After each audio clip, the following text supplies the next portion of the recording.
You are listening to Practical and Woo by Mindset and Manifest. I'm your host, Eden, and I'm so excited to offer you this bonus series called the CBRDBR series. This side series is a forum for us to meet interesting guests with unique perspectives and gifts discovered from lived experiences that are both practical and woo. Let's dive in. On this episode of the CBRDBR series, I'd like to introduce you to Dana Sardano. In January of 2015, Dana felt inspired to pick up a paintbrush for the very first time since her childhood. This moment was the catalyst for what then became a major shift in her career and an experience that marked the precise moment that she followed her soul's calling. A couple of years later, in 2017, Dana decided to retire from her long-standing career in education, and she committed to fully embracing herself as an artist. Dana expresses that it was of the highest importance to become a role model for her daughters.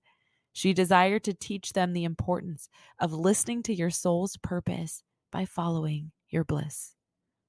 Since then, Dana has opened Ubuntu Fish Gallery in Stuart, Florida, which is an art gallery and social hub for like-minded creatives to network and find community. She has also co-founded Phenom Publishing and the website finduniquelyyou.com. And she has authored several books for both adults and children. Dana is an advocate for courageously taking that leap of faith towards fulfillment and purpose.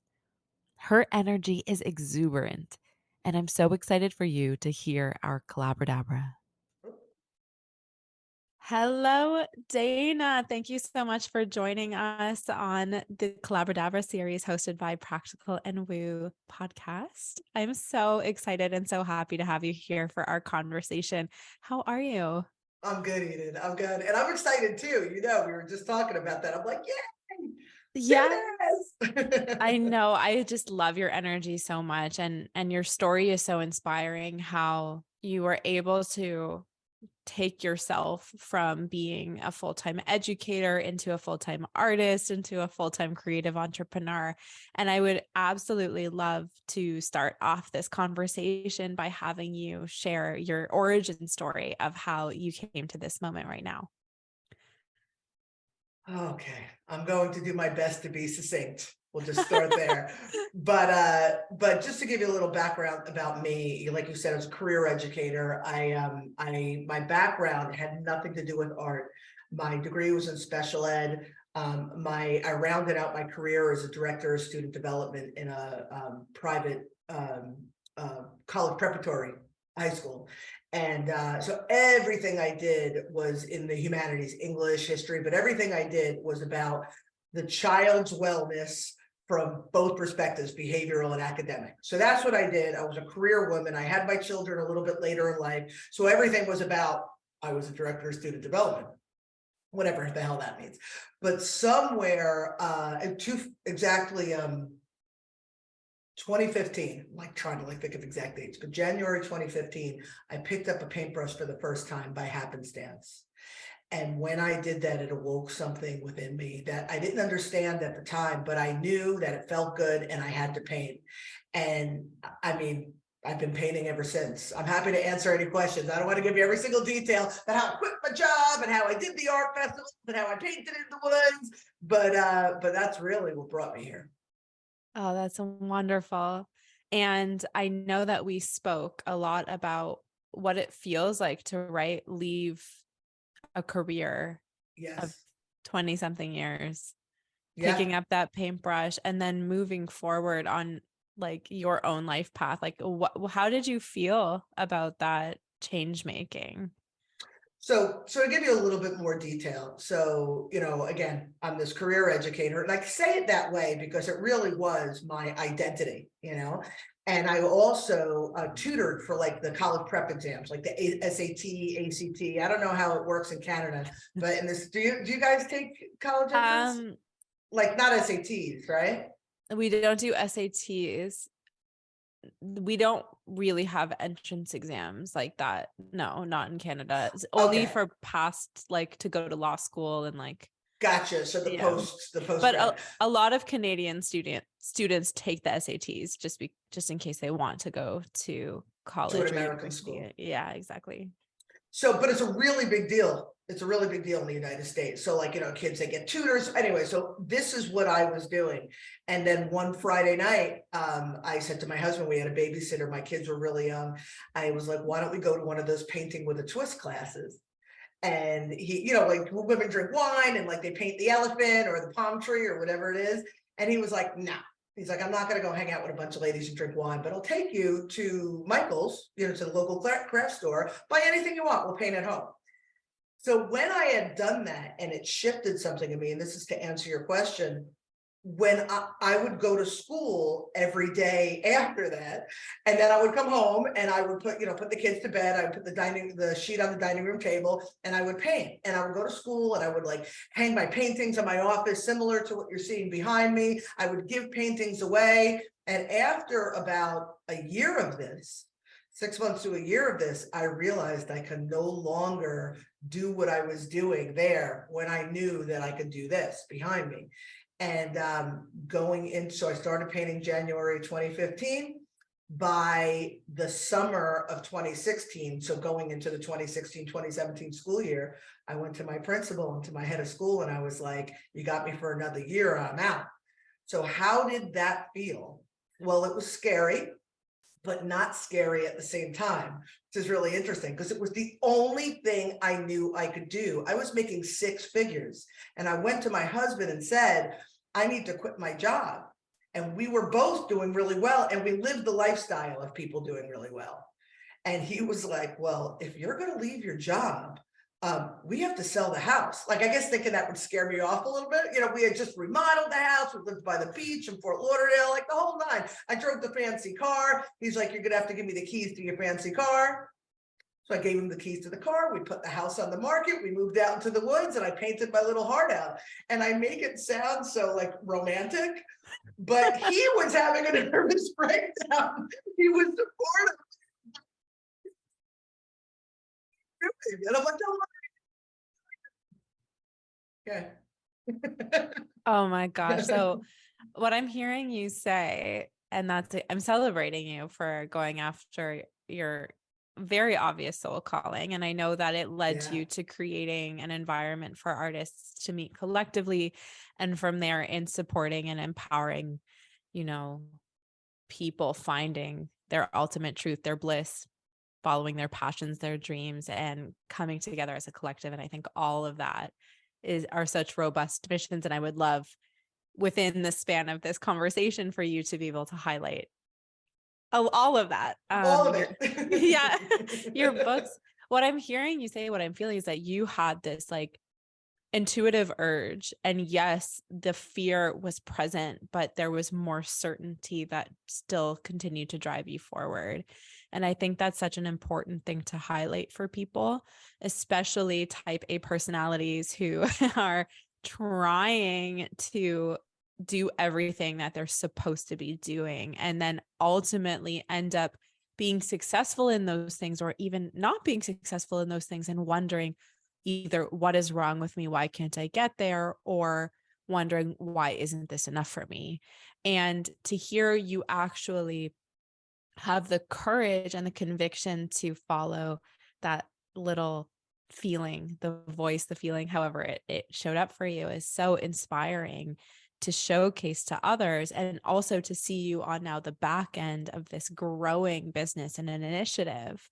So I think ultimately the thing that I want to highlight based on your share so far is, if there is fear, there's always going to be fear in taking that jump and that step, but there's also certainty. And I remember when I was applying for law jobs, like I literally felt like I was being held by a noose, like around my neck. Like there was such Yeah. constriction around my throat. If you are feeling any kind of sensation of that nature, to me, it means that your soul is crying out, or your intuition is crying out, that that is not the path that you are meant to go on. And you do not have to suffer in order to learn. That's what I thought. I was like, you know what? I don't necessarily want to be a lawyer forever. I already knew that, right? I already knew I don't want to be a lawyer forever, but maybe I'll go and I'll do these really hard things for a while so I can just like feel what it feels like to be a lawyer so that I can help lawyers and I can help people. And I was, my soul was like, wrong way. You don't have to, like, right? Whatever, it's like whatever's guiding us. It's like, Yeah. Oh my goodness. I'm noticing your sound is cutting out a little bit. So maybe a little tech help on this end, the Power how's Podcast. that? Oh, that is, ooh, God, it's an ASMR vibes. There we go. I'll give you some Ooh, little velvetyness. I'm a yeller. Clearly, you picked up on that by nature. I yell when I'm happy. I yell when I'm angry. I just yell. So I think that that's what's happening here. So I'm going to do my best to keep it smooth and velvety and lean into the mic. There we go. You know what? I yeah. don't need my keyboard, so we're going to put that on the floor. Ooh, Put the see, mic directly in front of me. How's that? that is All right. sexy. Yeah, Oh my goodness. I know. It just comes so naturally. But I do want to comment on everything that you just said, because I've just felt so seen and understood, because you have such a deep and profound understanding for what motivates people in general, what has motivated you, and the understanding that we really need to listen. You said the sensations in your body. We really need to listen to our emotional guidance and our physical guidance. It is here to tell us what direction to move. And oh my goodness, who's reading my book? I just said I wouldn't yell. What was that, 12 seconds No, ago? that was And now I'm yelling. that it came through. It came through. It came through clearly. That's beautiful. Oh my God, that's great. But it's true. Like, we feel as a human race, like, I'm just going to speak for all of us collectively, the vast majority of us feel powerless. And we feel like we have to look outward to either be saved or to have our needs fulfilled or for guidance or whatever it is. And every single one of us, regardless of the circumstances that we were born into, I don't want to get into the choices of that. That's for another conversation. But every single one of us was born with an internal GPS. We have an internal GPS. If I pick up this coffee and it tastes gross, then that is telling me that don't drink any more of that. Have some water.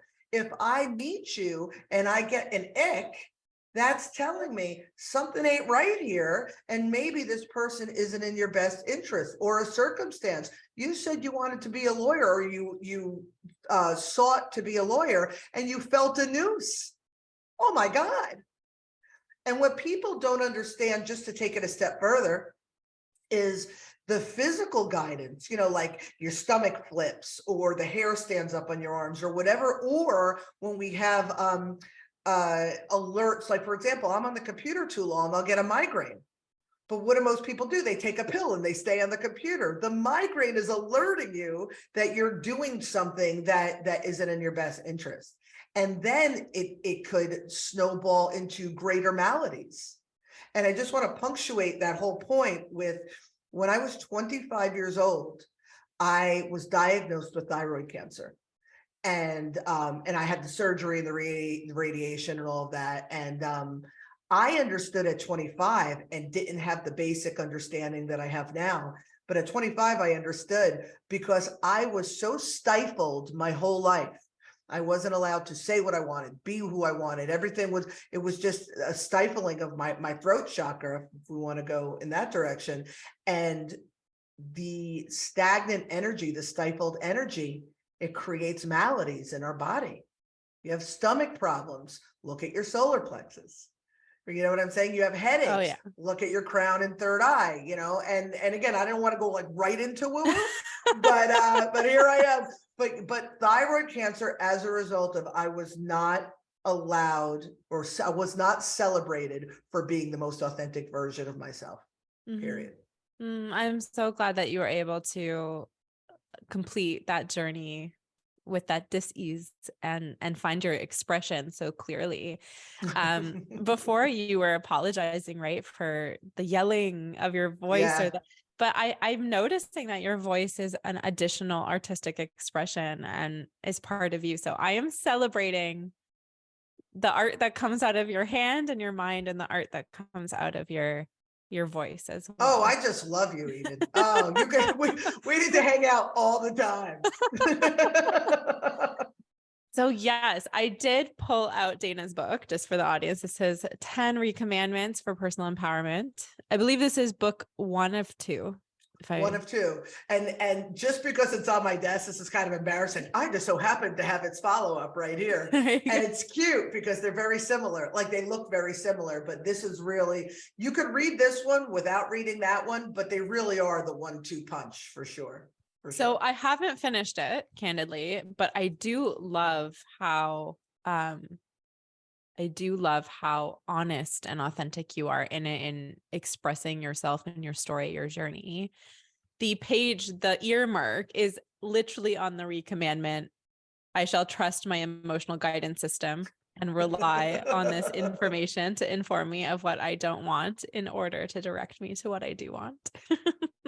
Oh So my God, that's great. that's where I got excited, where you're talking about the inner guidance system. And yes, I completely agree. And I noticed that our society really does put a damper on our ability to have access to understanding our emotions, and often consider emotions as nuisances or things that are problematic or that you need to get control of, especially with women. If you look at the disempowerment around women, it largely has to do with shame around certain emotions that women can or cannot express. And the truth is that our ability to express as men, women, and everybody in between, um, is that ability to learn how to develop a trust with yourself and learn how to properly live a life properly, or like follow the path of a life that Mm-hmm. is bringing you home to your true authentic self, where you can Yes. be a complete expression of who you are asking to be or who you were meant to be in Yeah. this life. Yeah. How does that resonate with you?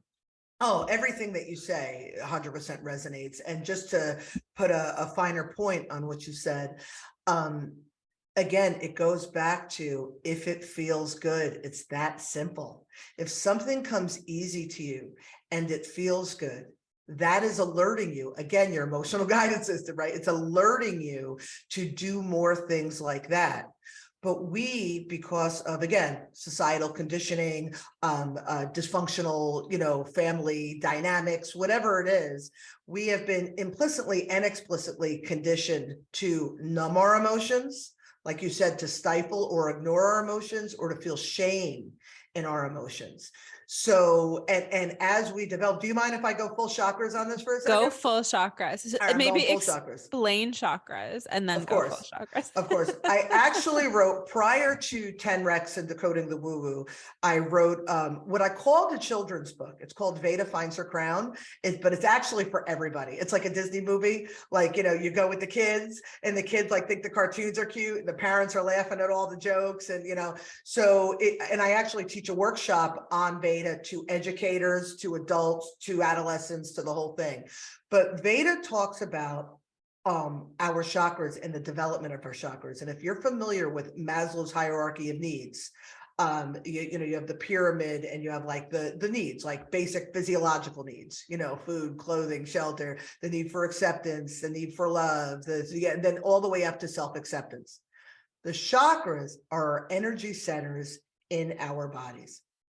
And they begin with the root, which is basically from your butt down. And it's I don't want to do like a whole thing, because I could talk about chakras for hours, but it's represented in red. The next one is your sacral chakra. Oh, excuse me. The root is about your feelings of safety and security and grounding. Your sacral chakra is represented in orange, and that's in your nether regions, your uterus, your sacred parts. But that is about creativity and passion and sexuality and sensuality and just your fervor for life. Your solar plexus is represented in yellow, and that's in your abdomen, and that's about your sense of identity and your sense of confidence. Heart chakra is green, your heart area, love, forgiveness, compassion. Your throat chakra, obviously in your throat, and that is not just your ability to speak your truth, but your ability to set boundaries, your ability to be authentic, to truly be the best version of yourself. Your third eye chakra, which people think is like all the magic woo-woo stuff, that's really just your ability to see big picture, to understand patterns, to create, parts to a whole. And so I mean, I could get into the whole educational aspect of it with kids, like with kids with learning disabilities and ADHD and stuff like that. This is your executive functioning, and that's where your third eye is. But again, like I said, I could do this for hours. And your last chakra is your crown chakra, top of your head, the crown. And that's what connects you to all self-actualization, self-awareness, all external energy. Here is why this is important for us as human beings and for the development of our children. The resonance of these chakras, even though we have all these chakras, these energy centers in our body all the time, and sometimes it could be misaligned, sometimes it could be aligned. When they're misaligned, you'll see it in your external world, right? If my throat chakra is misaligned, then my relationships, my communicative relationships are on the fritz. Or if my solar plexus is misaligned, then maybe I'm anxious, or I don't have a lot of self-confidence. But the reason that these are important for the children as we develop is because the resonance of these chakras, they come online, so to speak, at certain ages. So from 0 to 7, and I'm not going to go through all of them, I'm just going to give you the root chakra. But from 0, I'm telling you, I could do this all day, but from 0 to 7 years old is when your root chakra is beginning to develop. It's got the most resonance, right? So from 0 to 7 years old, if you have trauma that you have not processed, reconciled, come out the other end, because we're all going to have stuff that happens to us. But some of us process these emotions, work through them when we become bigger, better, stronger. But when we don't do that, we get stuck, we get stagnant in that area. So if you have any kind of trauma, it could be as complex as, your father went to the store for milk and never came back, and now you have abandonment issues at the age of 6. It could be as minor as your mother was late to pick you up from daycare when you were 4, and you didn't understand why, and you thought that she didn't love you, right? So it could be, it's really the effect on the child. But if the child isn't taught to work through these things, then they grow up feeling insecure, unsafe, ungrounded. And then the next chakra's resonance, and I promise I'm not going to get into it, but from 7 to 14, your sacral chakra builds on that. So if you already have the faulty foundation where you have trauma that's not reconciled, then your sacral chakra is the same. And then your solar plexus, your sense of identity.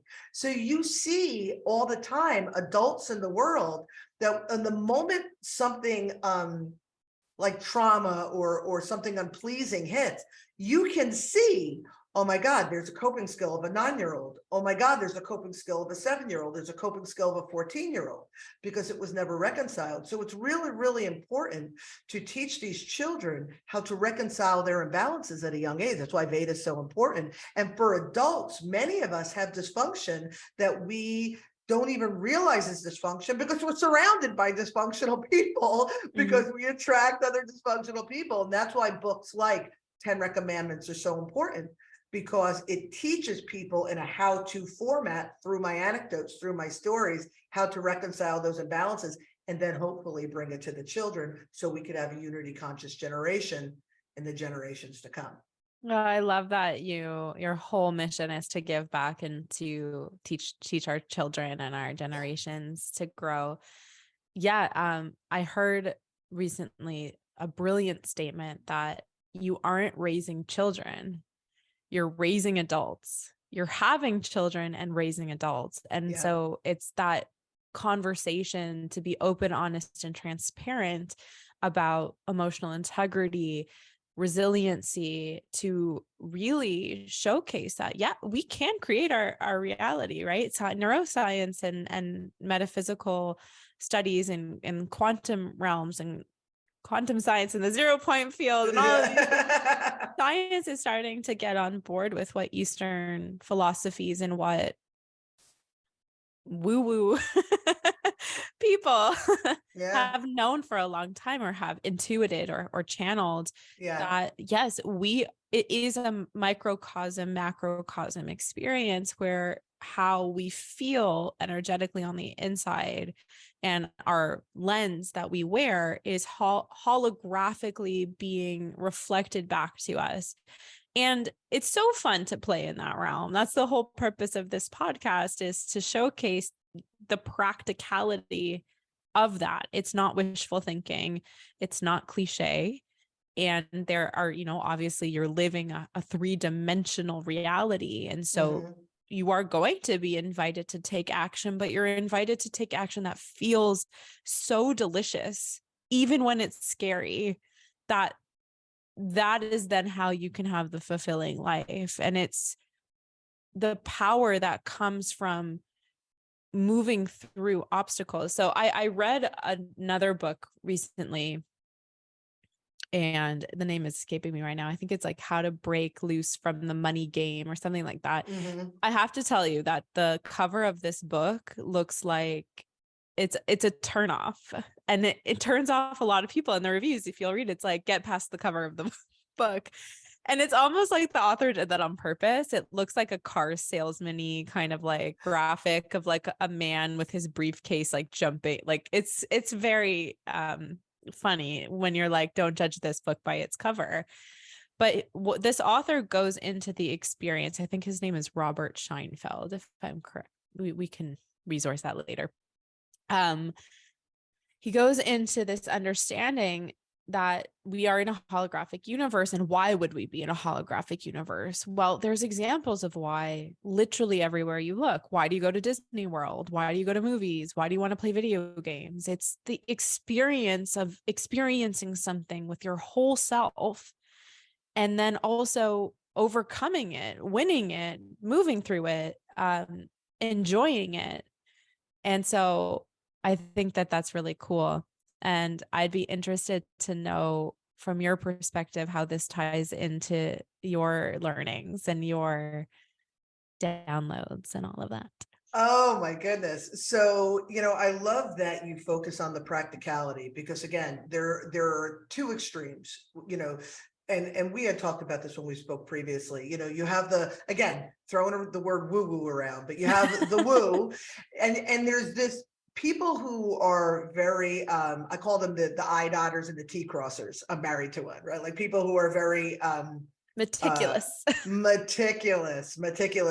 It's hard to imagine that any of the intuitive spirituality stuff could even be a thing, because they're living in this box, right? But on one extreme, the perception is that people are like with crystals in each hand, dancing in the moonlight, you know what I mean, just wishing upon a star. But then on the other hand, again, you have the 9-to-5ers, as I say, the I dotters, the T pointers. But what people don't realize, the practicality of this, if you understand that everything is energy, and you understand that we are energetic beings in this physical body, taking this opportunity to experience all these amazing things in a physical form, there are difficulties that go along with this. But like you said, the overcoming of these difficulties is really that's the celebration. That's the victory. Are you familiar with the author Richard Bach? I'm not. Okay, so Richard Bach, he's most famous for his book called Jonathan Livingston Seagull. But the book that I love that he wrote was called Running from Safety. And Running from Safety was about the man, probably around my age. He decided to go back and visit his 9-year-old self. It's all metaphysically. Go back, visit his 9-year-old self to teach him everything that he wanted to know as an adult, so he could go, so the 9-year-old could go through the life with all the wisdom of the 50-year-old. You with me? Yes. It makes sense. Okay. But in the story, he talks about he's telling this 9-year-old all the principles in life, like principle of gardening, you reap what you sow, and things like that, right? But he talked about the principle of bowling, and it's always stuck with me. So he says life is like bowling. You put all the pins up, you throw you throw the bowling ball and you knock them down, and there's like celebration in that. But the greatest of all obstacles is the 7-10 split. The 7-10 split is when you throw the ball and you have the 2 pins standing, the 7 and the 10, and it's the most difficult to knock down. There's actually strategy, like you hit one into the other, it's like a whole thing. He said, but the 7-10 split is the one where it kind of separates the men from the boys. But when you get that, when you knock those pins down, everybody is with you. Everybody is rejoicing, because everybody benefits from the celebration of that 7-10 split. So the collective benefits from the individual's victory. So we come to this, I was going to say this planet, I don't want to get too out there, but we come to Earth. We are born into these bodies. I'll just put it that way. I know. I understand the difficulty that you're having. It's tremendously, because you're like, you have to try on these things in order to see how they work. And so I feel your goal in wanting everybody to know how powerful they are. Yeah. Without sounding like you're going to be locked up in a loony bin. Yeah. I always, my husband's like, you have to maintain the image of a solid citizen. You know that, right? I'm like, I know. Meanwhile, I walk around with a shirt that says weird on it. He's like, you have to wear shoes into the grocery store. I'm like, crap, I'm like a mother, I'm a business owner, I'm an author, but meanwhile, I know stuff, but so the 7-10 split. So we come into the earth. Yeah, so 7-10 split. So everybody celebrates the victory. So we come into these bodies with all of, again, the GPS. We get to feel emotions. We get to taste food. We get to listen to music. Physically, we get physical pleasures. We have all these wonderful things. We are here to experience. We are here. If you ask me, what is the purpose? Why are we here? We are here to learn, grow, and expand. And to feel joy in doing so, and to express love in doing so. That's it, and that's all. But instead, we get caught up with the drama and the this and the social media and the money and the jobs and we get so caught up in. I think it is recommended too that it's like, I will not become what's the word that I used? Enmeshed in my emotions? No. Entrenched. Like, I can't even remember what I wrote. But I have it right. Yeah. I should, oh my God, it's like I'm quoting myself and I can't even do that. But I will not become entrenched in my emotions, because the emotions are here for us to understand what's good for us and what's not good for us, what serves us and what doesn't serve us. But we often become so entrenched in our emotions, right? Just as an example, and I use it in the book, if I invite my neighbors over for dinner, and they're rude and they come empty-handed and they do want to talk about politics and ridiculous stuff, and they leave and without saying thank you, I could spend the rest of the night complaining about how my neighbors suck, or I could use how I felt as an alert to, oh, these are not the kind of people that I want to hang out with. Well, what do I want? Because again, you figure out what you don't want to figure out what you do want. Oh, I want to hang out with people who are generous and like-minded and kind and warm. Okay, so what do I look for? Oh, people who are kind act this way, and people who are warm do these things. Oh, am I like that? Well, yes, then I want to align with people who are more like that. It's as simple as just assessing who you are, what you want, what things feel like, and going with that. That's wonderful. It's experience is all it is. Oh my gosh. Yes. I am so on board with everything that you just said. Also taking it one step further, if you are feeling something in response to another person, it's often that you've suppressed something in yourself, or there's something that you're unwilling to look at in yourself, is what I've noticed as well. So it's never about the other person. It's always about you. Ever. It doesn't mean you have to be in the same sphere as that person. Like, it's not right. I find that there's these like fine lines when you're growing into this path, that like you're walking these like really fine lines. And if you go off the line, you're strong enough and resilient enough to handle it. But when I first started to recognize that it was all about me, I would often force myself into situations where I would continuously still hang out with those kinds of people and like pick at myself, almost like a emotional boot camp. It doesn't have to be that way either, because, right, like you said, it's about learning, growing, and expanding, giving and receiving love. I'm paraphrasing a little bit. And so it's all about joy.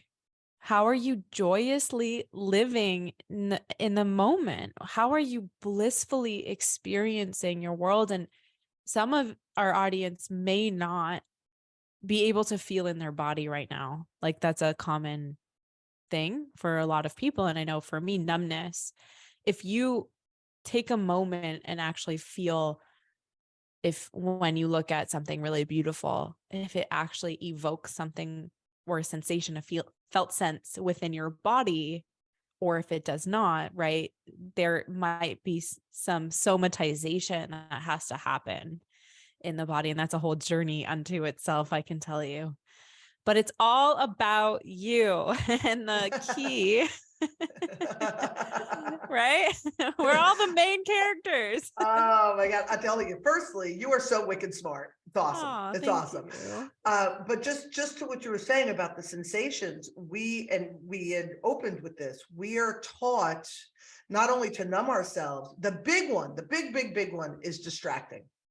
The distraction of ourselves, but the self-soothing, we self-soothe with food, we self-soothe with booze and with drugs and with again, social media, that kind of attention, whatever it is, we self-soothe. And so then we forget to feel our sensations. But if not that we forget, we lose the ability to feel our sensations. The sensations are telling us everything, because when we allow ourselves to feel and pay attention to the sensations, that we are being in that moment at that time. And the more, and I am the worst offender of somebody who reads the last page of the book, before I open the book. Like, I know, I want to know I know that, no, be here in the now. But meanwhile, I'm like, what's next? It's my nature. So I'm consciously having to ground myself, and it could be as simple as, and again, in Veda, in the book for the kids, not for the kids book, where I say for the kids, but not for the kids, I talk about allowing yourself, like when you eat something, what does it feel like in your mouth? Like, have these thoughts. What does it taste like? How many chews am I chewing? Like things like that. When you go outside, what sounds do I hear? What does the air smell like? Like we don't do any of this because we're so with the phone in the hand and the where do I have to go next and all of those things. Take these moments. What was life-changing for me is, I get messages, I'm in an intuitive lounge. I hang out with intuitive people. And the message I had been getting for like a year was just go sit outside. Go sit outside. Oh yeah, I don't have time for that, because none of us have time for anything, right? I don't have time for that. Go sit outside. And I'm like, oh, okay, meditate. And I meditate. I'm looking at my watch, because we have this preconceived notion of what meditation should look like. And meditation, it's a scary word. People think you have to shove all the thoughts out of your mind. It's just being in the moment and allowing thoughts to come in and to go out, focus on your breathing. Like, it doesn't have to be this big scary thing where we're sitting cross-legged like this. So go outside, go outside, go outside. So finally I was like, all right, I could go outside for 10 minutes. Remember, I'm in Florida, so I can go out 12 months of the year. So I'm not all snowed in, but so I go, so in my backyard, I'm on a preserve. So I'm facing like the forest essentially. So I go and I sit outside for 10 minutes and I'm like, I'm not going to meditate because that's intimidating. I can't meditate. I have too many things on my mind. I'm very busy. I'm very important, And I sit there for like 10 minutes and I'm like, I'm going to close my eyes. I listen to the birds. I feel like opening my eyes, like no pressure. And I just stared at the trees. And I did that every day for a week. And let me tell you something. My physicality felt better. because I was diagnosed with RA about 10 years ago, and I don't take medication, and I'm pretty much pain-free for the most part. But when I overdo things, I start to get pain. So the pain started to dissipate. So then I started doing 20 minutes. Then I started closing my eyes and allowing myself to be more in the moment. I'm telling you, this practice has been life changing. Like all of my cool inspirations and, ideas for things that I want to do, books that I wanted to write, paintings that I wanted to paint, they come to you because you allow yourself to be still enough to receive it. Um, Highly recommend. If meditation scares you, then don't meditate. But just go sit by yourself without your phone in your hand for 10 minutes and see what happens. Mhm. Breathe, breathe. Breathe, and you'll hear the voice of your soul. It wants to speak to you. It's actually speaking to you on the regular. You just can't hear it because you're paying attention to the dings on your phone. And nobody's judging you. I'm not judging you because I'm a worse offender, but I'm aware of it. And I work at, it's so funny. I'm like mindfully, like mindless. Like I'm like trying to be still. For sure. And Yeah. also you can have active meditations where you're walking or occupying certain parts of your 100%. body, right? Like there's not one size fits all of anything for anyone. And that's part of the beautiful, colorful spectrum that is the human experience. Yeah. For me at this point, so I don't have a regular practice of anything.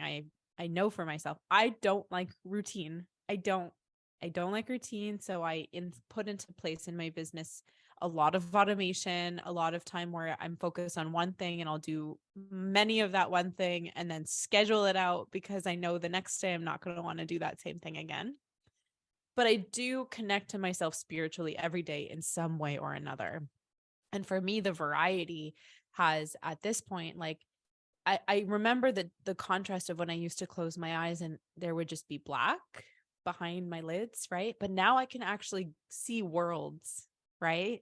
There's an expansiveness into a whole other dimension, essentially, is what it feels like for me. And I can imagine that you, as an artist who hangs out at an intuitive lounge that you own, uh, own and operate, do you resonate with this?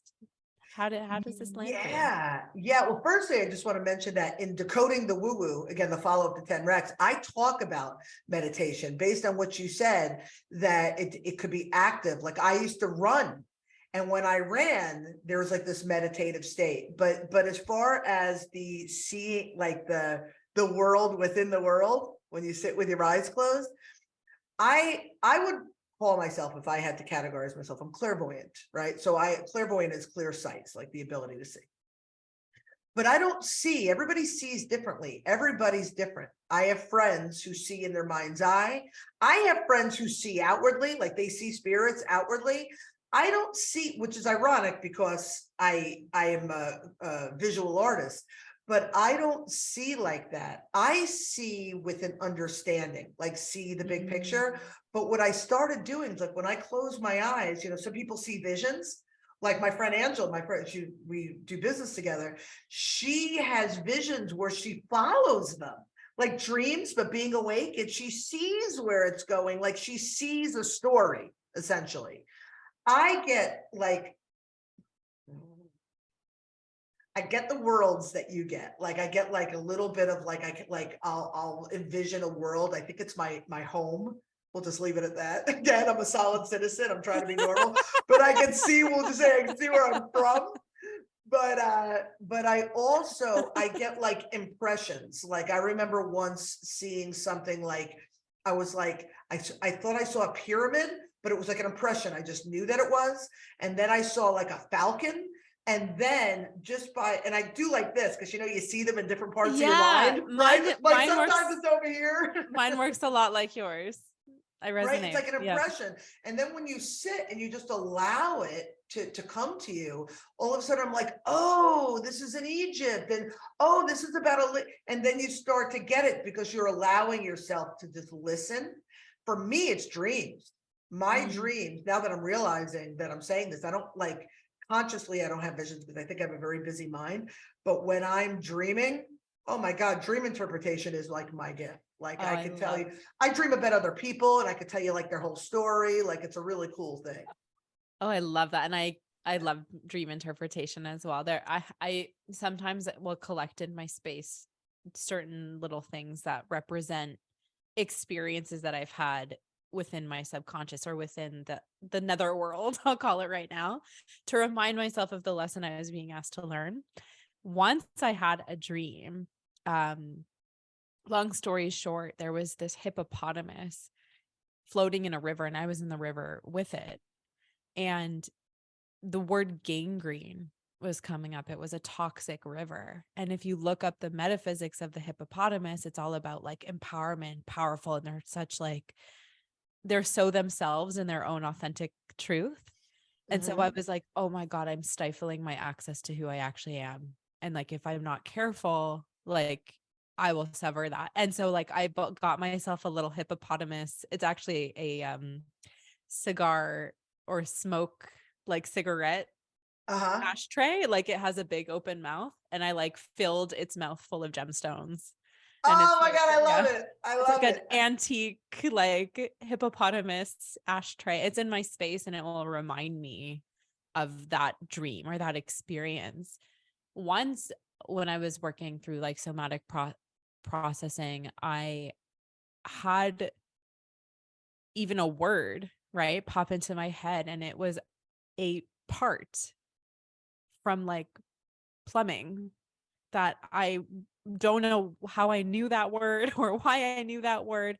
But when I looked up the part later, and I can't even remember what it was now, when I looked it up, the way that that part operates in plumbing was a direct correlation to the thing I was being asked to know about myself on my emotional journey. Like, Oh, that's really cool. so cool. That's really cool. And I'll tell you as far as dream interpretation, I gotta tell you, I've gotten really, really good at it. But one of the things that people often don't realize is like, for example, if I dream about running water, right?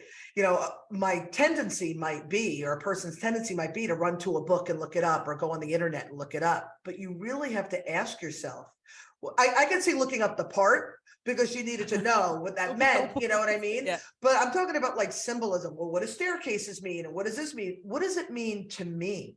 Yeah. And the more I started paying attention, like to my reoccurring dreams or animals, oh my God, our souls are speaking to us, and call them guides, call them angels, call them whatever you want. Our soul in a multitude of ways is trying to speak to us and guide us and warn us and realign us and all of these things through songs, through, again, animals could be in your dreams.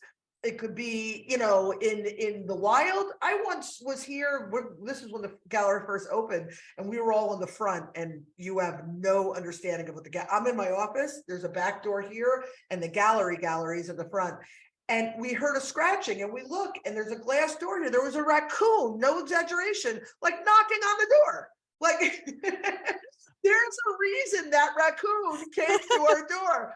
So you have to just kind of, yeah, I swear to God, I was like, Hmm. so of course the Italian in me, I'm like, we have to give it cookies. We have to feed it. Like at the time, it didn't dawn on me that oh yes.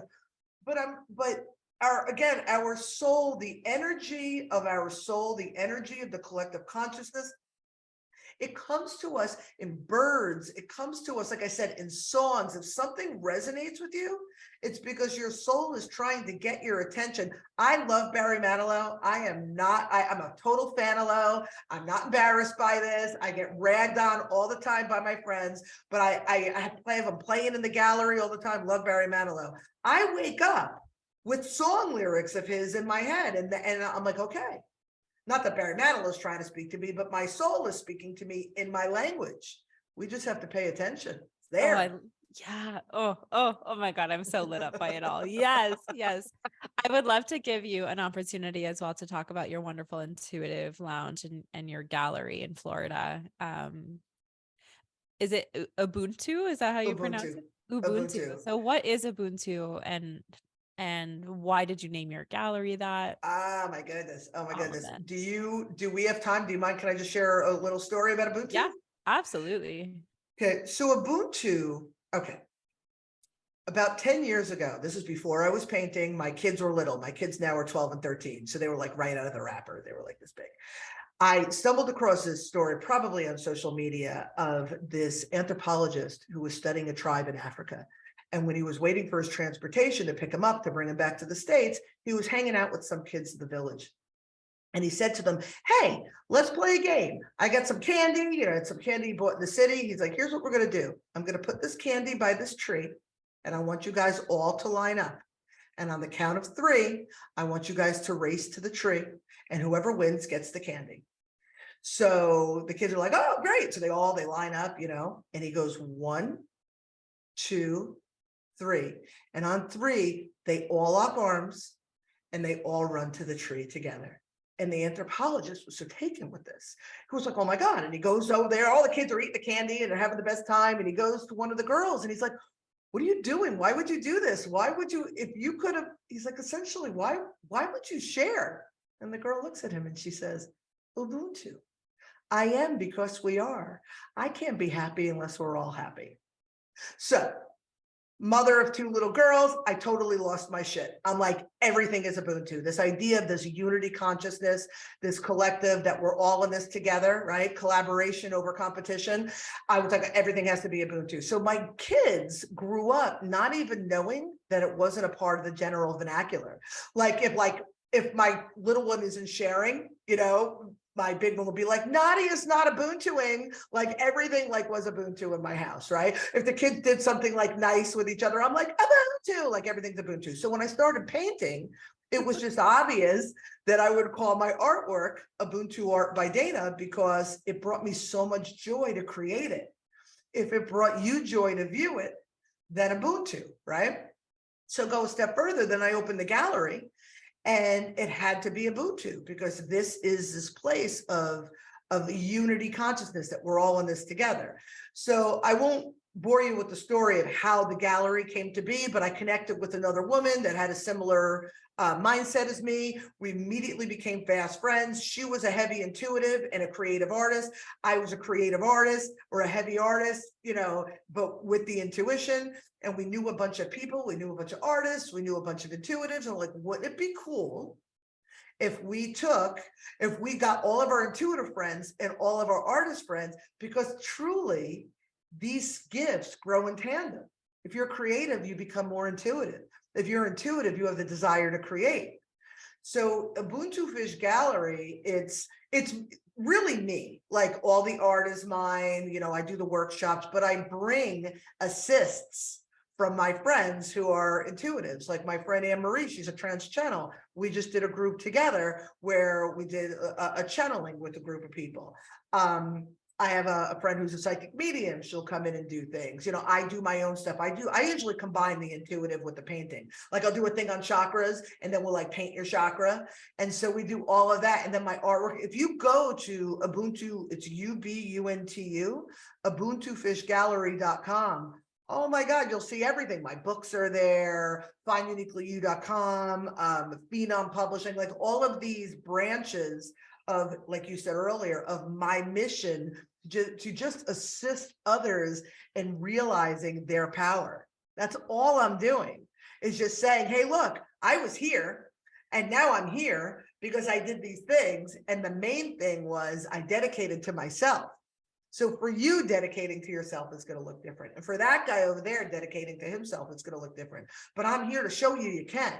And that's what the gallery and all of my projects that are arms of the gallery are about. Oh my goodness. It's so cool. Oh, it's so cool. I got such chills at that story, Ubuntu. You don't see that a lot in society, right? It's dog eat dog, hustle Yeah. centric. My value is based on me succeeding, and often that comes at the expense of other people, which also gives people phobias of succeeding because they feel and believe that that's what it has to look like, especially in a Western paradigm or Yes. frame. Yes. And the identity is wrapped around it. Yeah, so instead to have your identity wrapped around we can all thrive together, which is obviously the frame, like the mission and the core of your business and what you're Yes. trying to bring to the world. I'm just so grateful that we had that opportunity for you to share that story and to have it interwoven with your overarching mission here, because that makes life so much more exciting and juicy and fulfilling when you thrive and everyone else around you is thriving. So we are collectively growing and enhancing together, Yes, and we are walking arm in arm. And then when yes, your vibration elevates and then everyone else's around you elevates, and you're living with highly functional humans who are self-responsible and committed to the growth and expansion of themselves and the world around them. yes. Yes, Big yes, yes, vision. yes, yes, all of it again. Yes, yes. And it really, it begins with I'm all about Ubuntu and unity and all these things, but it really begins with dedication to yourself. We have to, especially women, especially men also, but in a different way. But we have to let go of the notion that being selfish is a horrible thing. It's not, because if I can't dedicate to myself, then I can't be anything to anybody else. If you put me and my children, who come first? I come first, because I cannot be the mother I need to be to my children unless I tend to my needs. I don't care how it sounds. It is a fact. It's very cliche. They talk about the oxygen mask on the plane. First you put it on yourself, then you put it on the child. I can't be in it. I can't be a good wife if I don't take care of myself. I can't be a good friend. I can't assist those in my career, we'll call it, whatever this is that I do, unless I take care of myself, because then it becomes imbalanced. And that's what everything comes back to, the balance. There's so many things that we touched on today, the chakras and the Ubuntu and the balance and all these things, that we could have done a full hour on that. But right. But it really, it's just simple. Know your worthiness, love yourself, tend to yourself, and your world around you will change. You'll see it. It's always you, right? And I want to make a distinction, because what you said is very important about filling up your own cup first, or putting on your own oxygen mask first. But this isn't about, it's not about the actions that you take. It's not about, let's say you and your kids, let's say you're craving Chinese food and your kids really want like pasta, or like, right? It's probably like, you're probably going to give your kids pasta Of at the course. expense of your own Chinese food crate, right? So Of course. it's not, it's, when you say that, I just want to make it clear to the audience that you're not Yes. talking about these surface things, or these like physical experiences in reality. It's like, if your kids have a hockey or soccer game, like, you probably will move your meeting, right? So that's not the Yes. minutia details. Is what you're saying is, No. have strong standards, have strong boundaries, be self-responsible, and commit to being a worthy and deserving person in this world, because you are. Yes. And Yes. treating yourself that way allows others to treat you that way too. And it Yes. teaches your kids that they are worthy and deserving. Yes, yes, and be aware of your general beliefs, because we don't really look back at our beliefs, or look and see if they're still rational, or if they are rational, or if they still serve us, because sometimes we adopt other people's beliefs. But there's a belief, especially again with women, that there's nobility in suffering, or that Martyrdom. sacrifice, martyrdom, or that sacrifice is a way to show love. Like, that is woven into the fabric of all of our lives. And when you stop and you're like, no, love is not about sacrifice, about sacrificing yourself, because you can't truly love another to your fullest capacity unless you love yourself. So if you're sacrificing your own needs, or again, on a more global level, not the pasta versus Chinese food, but if you're sacrificing yourself for another, then you're lacking a self-love there. And again, you may be loving another person at your greatest capacity, but it could still be, if it's the greatest of your capacity, if that makes sense, but your capacity could be greater if you loved yourself first. I hope that Yeah. was lucid. Was that lucid? Oh, yeah, I have the chills. Am I a solid citizen? I have the chills in my body. I do.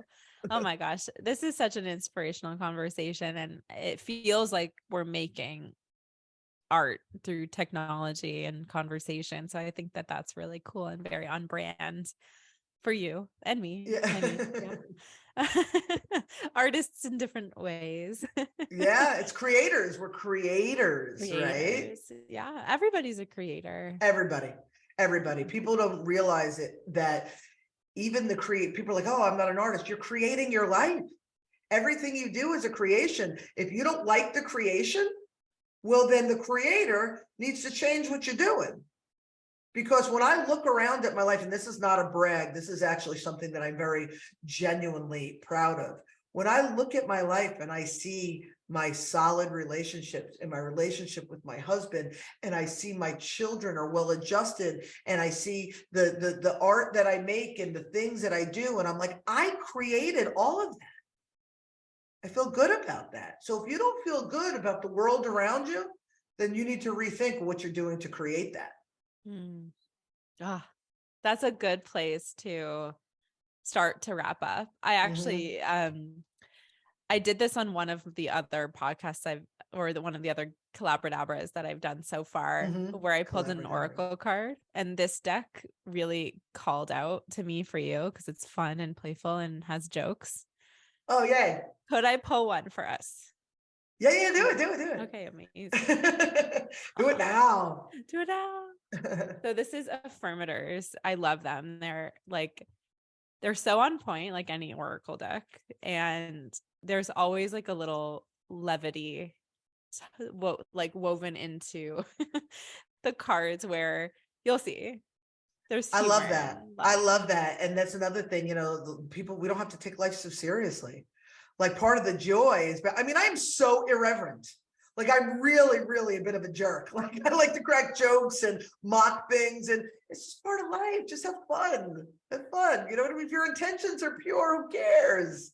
Who cares? Be yourself. Be yourself. You are needed in the fabric of the tapestry. Yes. Okay, so a bunch fell out, but I'm not clear on. Oh, that's a clear one. Okay. Oh, it's cute. So this is what it looks like. Solidarity. Nice. Okay. I respect the power of solidarity and look for opportunities to unleash it. When a loved one has to do something tough, I'll heed their often silent, but sometimes loud and whiny call and participate in the toughness with them. Everything is easier when a partner or cohort or sidekick joins you. The only thing that's not easier is feeling resentment, which I suppose is the overall point. I feel like that's on brand for what we were just talking about. Personally, Ubuntu. So you have this idea that we're all the solidarity, we're all in this together, but not at my own self-sacrifice. Right? I'm here with you. I'm here in support of you, but not at my peril. Not at my peril. Period. Something is flying around my head right now. I was wondering what was happening. And it literally just came out of nowhere. Oh my, okay. How do you have bugs? You're in the middle of the tundra. Like, Spring is coming. In Toronto, we have like a false spring, and then there will be like another 1 to 2 more snowstorms, and then real spring so today we're having more of a sunny day. I've noticed that creepy crawlies have started to come out and play, so gotcha. Spring is probably coming. Meanwhile, you're eyeballing that thing over there. Like, ah. Oh, it flew away. We'll find it again. Yeah. I just thought it was funny because you were talking about like animal symbolism, and that's what I was thinking. I was like, oh, I gotta, remember, I'm like, don't go to the internet. Like, look it up. What does it mean? Creepy crawlies in the house.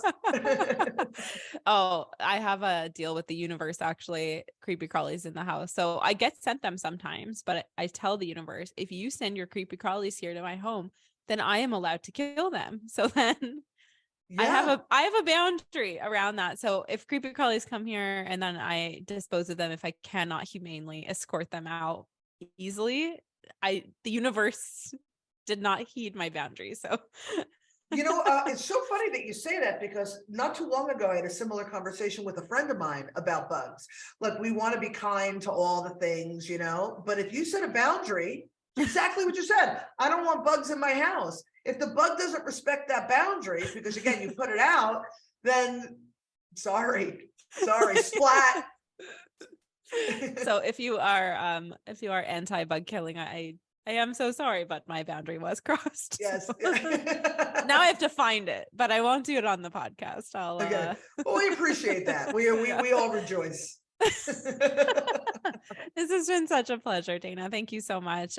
If you are interested in Dana Sardano, her vibe, her work, I will make sure to have all of the information in the show notes for you to click upon at your leisure and convenience. Dana, I did want to give you the last summation of what you feel our audience needs to hear from us today. So, any wise words? I'm just going to stick with the plan. You're worthy of all of it. You just know your worth, and the rest comes easy. Hear, hear. Okay. So, with that being said, to our audience, sending all the love, the light, the blessings. Until next time.